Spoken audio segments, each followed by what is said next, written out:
আনন্দময়ী মন্দির কথিত আছে দক্ষিণেশ্বর কালী মন্দিরের অনেক আগেই নাকি প্রতিষ্ঠিত। হুগলি জেলার বলাগড় বিধানসভার সোমরা বাজারের এই বিখ্যাত মন্দির। জনশ্রুতি, রানী রাসমণি নাকি গঙ্গাবক্ষ দিয়ে যাওয়ার পথে সুখরিয়া ঘাটের কাছে অতি সুন্দর এই মন্দির দেখে নেমে পড়েছিলেন। আনন্দময়ী মাকে পুজো দিয়েছিলেন। কিছু সময় অতিবাহিত করেছিলেন সোমরা বাজারে। তখন সুখরিয়া ঘাট ছিল গঙ্গার ঘাট। অতীতে এখানে গঙ্গা বইত। পরবর্তীকালে গতিপথ পরিবর্তন এর ফলে গঙ্গা অনেকটা দূরে সরে গেছে।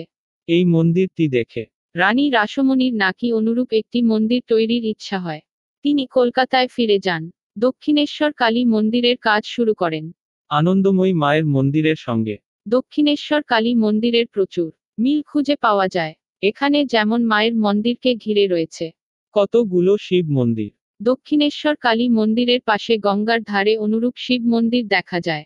দক্ষিণেশ্বর কালী মন্দিরের এক পাশে যেমন একটা জলাশয় দেখা যায়, ঠিক তেমনই জলাশয় রয়েছে সোমরাবাজার সুখরিয়া। আনন্দময়ী মাতার মন্দিরের পাশে সেই জলাশয়ের জলের ওপরে মন্দিরের জলছবি বা ছা খুবই অদ্ভুত, দৃষ্টিনন্দন লাগে। আনন্দময়ী মাতার ভৈরব ছাড়াও এখানে গণপতি মন্দির রয়েছে। কলকাতা থেকে আপনিও চলে আসতে পারেন SH6 ধরে। সোমরাবাজারে দক্ষিণেশ্বরের ভবতারিণী মাতার দিদি বলে বিখ্যাত আনন্দময়ী মাকে দেখতে SH6 থেকে কোলরাম মোড় থেকে সবুজ দ্বীপে দ্বীপের দিকে যাওয়ার রাস্তায় পূর্ব মুখে গাড়ি নিয়ে ঢুকতে হবে। ট্রেনে এলে হাওড়া থেকে কাটোয়া লোকালে, অথবা শিয়ালদহ থেকে শিয়ালদহ কাটোয়া লোকালে, শিয়ালদহ জঙ্গিপুর প্যাসেঞ্জার ট্রেন ধরে সকাল সকাল সোমরাবাজার স্টেশনে পৌঁছাতে পারেন।